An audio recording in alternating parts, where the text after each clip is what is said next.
Uyingizdagi Wi-Fi ni hech kimga ko'rinmaydigan qilib qo'yishingiz mumkin. Birinchi navbatda routerimiz orqasini aylantirib, xuddi shu IP adres bo'yicha brauzerdan kirib olamiz va login paroliga admin qilib panelga kirib olamiz. Xuddi shunaqa kirib olganingizdan keyin sizda ham mana shunaqa oyna ochiladi. Keyin yaqinlashtirib, xuddi shu joyda Wi-Fi ning nomini va albatta parolini ham almashtirib olsangiz bo'ladi.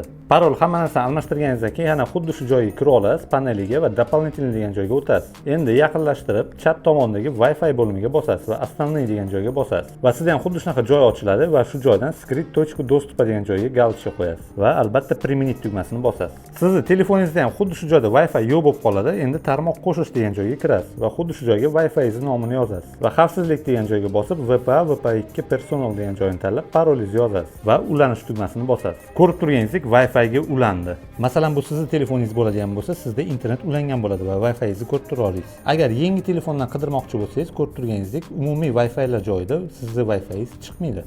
Video foydali bo'lgan bo'lsa, like tugmasini bosib qo'ying va albatta yaqin do'stlarga ham yuborib qo'ying. Va shunaqa foydali lifehacklarni o'tkazib yubormaslik uchun menga ham obuna bo'lib qo'yinglar.